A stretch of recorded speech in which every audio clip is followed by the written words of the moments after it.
नमस्कार, मैं सरला रावत शाह, आप देख रहे हैं पब्लिक एक्सप्रेस न्यूज। स्वागत है आप सभी का। केंद्रीय जांच एजेंसियों और पश्चिम बंगाल की जो पार्टी है टीएमसी के बीच पिछले कुछ महीनों में काफी विवाद है वो बना हुआ है और लगातार ये विवाद जारी है। इसी बीच दिल्ली में चुनाव आयोग के दफ्तर के बाहर टीएमसी के कई सांसदों ने धरना प्रदर्शन किया है और चुनाव आयोग के बाहर धरना प्रदर्शन कर रहे बताया जा रहा है कि 10 सांसदों को गिरफ्तार कर लिया गया है। इससे पहले ये 10 सांसद ने अधिकारियों से मुलाकात की और इलेक्शन कमीशन के अधिकारियों से मुलाकात करी, जिसमें बताया कि किस तरह से दुरुपयोग किया जा रहा है जांच एजेंसियों का। सांसदों ने सभी एजेंसियों के चीफ को बदलने की मांग की। टीएमसी ने यहां आरोप लगाया है कि केंद्र सरकार इन सभी एजेंसियों का गलत इस्तेमाल अपने फायदे के लिए कर रही है।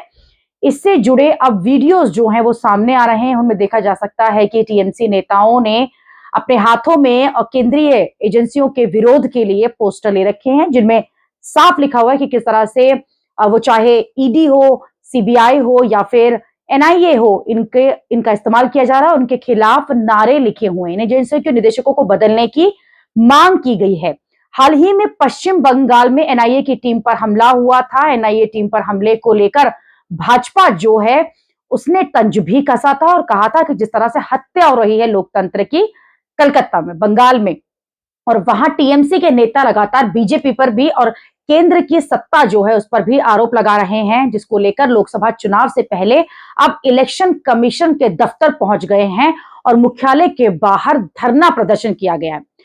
टीएमसी के 10 सांसदों को गिरफ्तार पुलिस ने कर लिया है और जिनमें बताया जा रहा है कि डेरेक ओबरॉय, डोला सेन और साकेत गोखले और सागरिका घोष जो है वो शामिल हैं। और लगातार बंगाल की जो सत्ताधारी पार्टी है वो केंद्र सरकार से जुबानी जंग तो चल ही रही थी और अब ये पूरा मामला राष्ट्रीय राजधानी दिल्ली पहुंच चुका है, जहां चुनाव आयोग के ऑफिस के बाहर पहले मुलाकात की गई अधिकारियों से, उसके बाद धरना प्रदर्शन किया गया और ये कहा गया कि 24 घंटे तक ये प्रदर्शन जारी रहेगा जब तक इन जांच एजेंसियों के सभी अधिकारियों को, जो सबसे प्रमुख अधिकारी हैं, उन्हें बदला नहीं जाता है। कहा जा रहा है कि बीजेपी चुनाव में अपने फायदे के लिए इन अधिकारियों का प्रयोग कर रही है, इन जांच एजेंसियों का प्रयोग कर रही है, जिसकी वजह से अब कई जो नेता हैं विपक्षी पार्टियों के, उनके ऊपर जांच कराई जा रही है, उन्हें जबरन फंसाया जा रहा है।